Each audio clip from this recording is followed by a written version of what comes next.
In a rare hearing in St. George, the Subcommittee on Federal Lands heard complaints by stakeholders and other members of Congress about the BLM's draft resource management plans for 2 conservation areas in Washington County.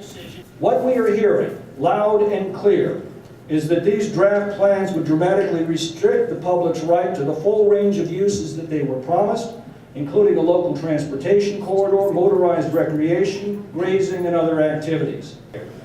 This land is not only a lifesaver for the desert tortoise, its popularity is an economic driver for Washington County.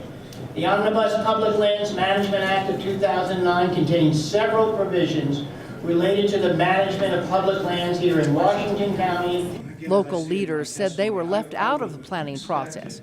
They believe the BLM has violated several laws, as well as laws relating to water rights and transportation issues. For these reasons, I feel that the BLM has failed in its duty to faithfully execute the laws enacted by Congress. Instead, the BLM has placed ideology above responsibility to work with local government and the will of Congress. But the BLM state director claims they made good faith efforts in coming up with the final drafts. We're very committed to sincerely engaging with stakeholders, our cooperating agencies. We think we have a very good track record of implementing these public land bills in the West.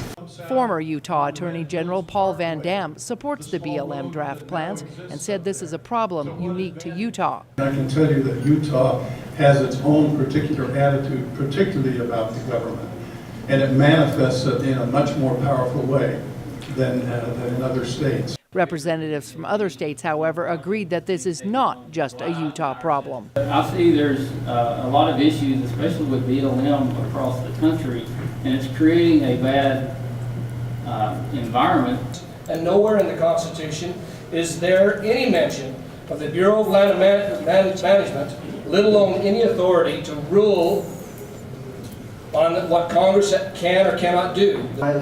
And if you want to understand why so many people distrust the federal government, this is a good example of it. In the end, the chairman of the House Natural Resources Committee agreed that Congress must write better laws. I'm sorry, there is loose language in this bill, but there's also some specific direct language in there.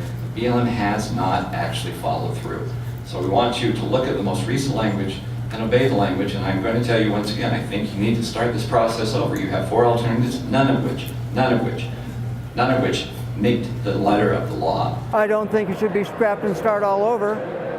I think the hearing was very, very one-sided. We heard from all of the people who were trashing the BLM. In St. George, Melissa Anderson, KCSG News.